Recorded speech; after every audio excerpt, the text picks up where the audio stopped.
भारत की इस पवित्र धरती पर भगवान शिव के 12 ज्योतिर्लिंग स्थापित हैं। ये केवल मंदिर नहीं बल्कि अनंत आस्था, भक्ति और आदित्य शक्ति के प्रतीक हैं। हर ज्योतिर्लिंग से जुड़ी कोई न कोई कथा है जो हमें यह सिखाती है कि भक्ति, श्रद्धा और विश्वास के आगे संसार की हर शक्ति नतमस्तक हो जाती है।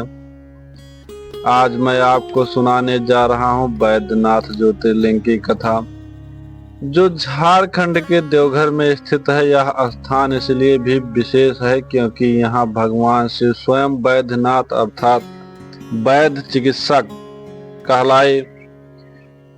यह कथा केवल शिव की नहीं है, यह कथा है एक ऐसे भक्त की जिसे दुनिया राक्षसों का राजा कहती थी, लेकिन जिसकी भक्ति ने स्वयं भगवान शिव को प्रसन्न कर दिया। यह कथा है लंकेश रावण की भक्ति की। आइए इस अद्भुत कहानी की यात्रा पर हम सब साथ चलते हैं।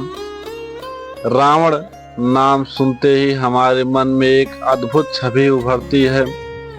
10 सिर वाला लंकेश, जो अपार विद्वान था, जिसने वेदों और शास्त्रों का गहन अध्ययन किया था, जो परम शिव भक्त था।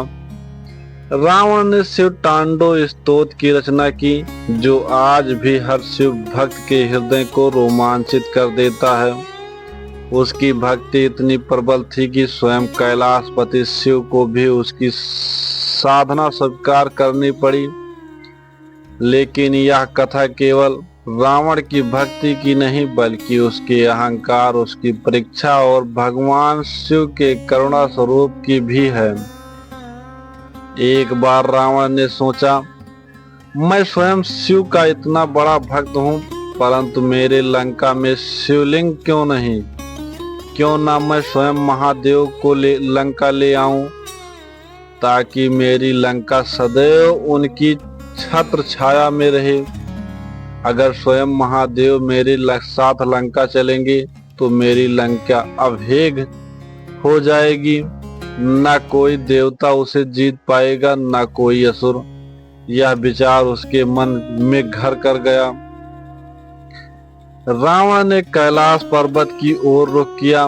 वह हिमालय की बर्फीली चोटियों के बीच तप की अग्नि में बैठ गया। उसने हजारों वर्षों तक शिव की कठोर तपस्या की।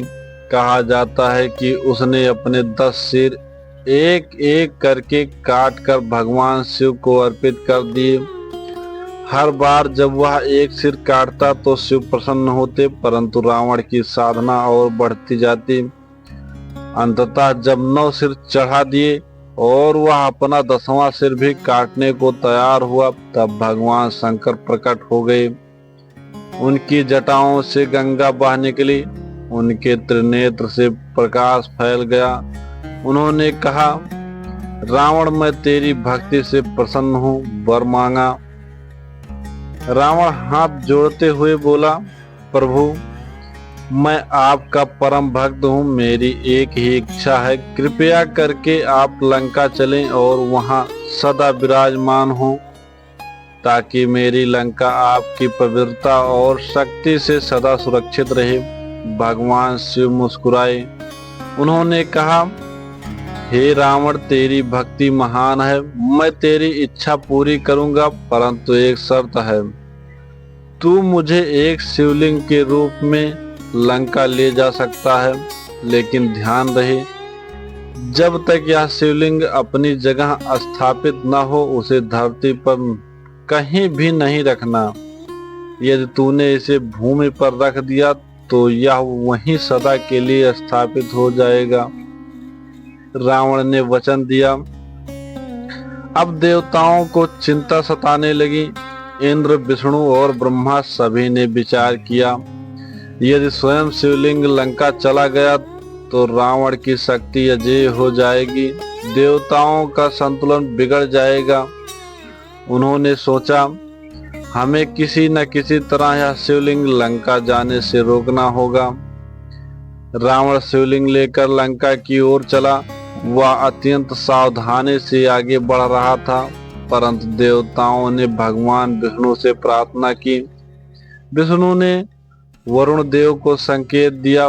वरुण रावण जैसे ही झारखंड के देवघर पहुंचा, उसे तीव्र प्यास और मूत्र त्याग की आवश्यकता महसूस हुई। वह किसी को ढूंढने लगा जो थोड़ी देर के लिए शिवलिंग थाम ले। उसी समय भगवान विष्णु ने एक चरवाहे के वेश में गणेश को भेज दिया। रावण ने उस बालक गणेश से कहा, हे बालक, मैं थोड़ी देर के लिए इस शिवलिंग को तेरे हाथों में सौंप रहा हूँ। इसे जरा भी जमीन पर मत रखना जब तक मैं लौट कर न आऊं। गणेश ने बड़ी सरलता से कहा, ठीक है, लेकिन ध्यान रखना, मैं इसे अधिक देर तक नहीं थाम सकता। रावण सहमत हो गया और पास ही चला गया। गणेश ने कुछ देर प्रतीक्षा की, फिर वह भारी शिवलिंग को और सहन न कर सका। उसने धीरे से उसे धरती पर रख दिया। जैसे ही शिवलिंग भूमि पर रखा गया, वह वहीं स्थिर हो गया। रावण लौट कर आया और देखा तो क्रोध से भर गया। उसने अपने समस्त बल से शिवलिंग उठाने की कोशिश की, परंतु वह हिल भी न सका। रावण क्रोधित होकर जोर से शिवलिंग पर घूंसे और लातें मारने लगा। उसके नाखूनों और अंगूठों के निशान आज भी बैद्यनाथ ज्योतिर्लिंग पर देखे जाते हैं। तभी आकाशवाणी हुई, हे रावण, तुझे वचन दिया था कि शिवलिंग जहां भूमि पर रख दिया जाएगा वहीं स्थिर हो जाएगा। अब मैं यहीं रहूंगा और इस स्थान को बैद्यनाथ के नाम से जाना जाएगा, क्योंकि जब रावण ने अपने घावों को देखा तो शिव स्वयं उसके वैद्य चिकित्सक बने और उसे ठीक किया। इसीलिए यह स्थान बैद्यनाथ धाम कहलाया। देवघर झारखंड का यह स्थान आज लाखों भक्तों का तीर्थ है। कांवड़ यात्रा के समय शिव भक्त गंगा जल लेकर सैकड़ों किलोमीटर पैदल यात्रा करते हैं और यहाँ जलाभिषेक करते हैं। मान्यता है कि जो भी सच्चे मन से बैद्यनाथ ज्योतिर्लिंग की आराधना करता है, उसकी सभी बीमारियां मिट जाती हैं।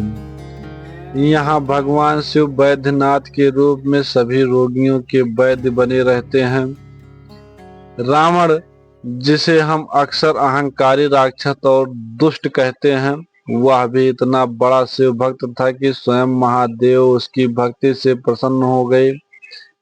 यह कथा हमें यह सिखाती है कि भक्ति के आगे जाति, कुल, रूप, रंग कुछ भी मायने नहीं रखता।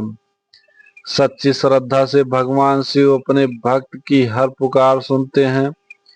इसीलिए आज भी जब हम बैद्यनाथ धाम जाते हैं तो केवल भगवान शिव की शक्ति ही नहीं, बल्कि रावण की उस अदम्य भक्ति की भी याद आती है, जिसने इस धरा पर इस ज्योतिर्लिंग की स्थापना कराई।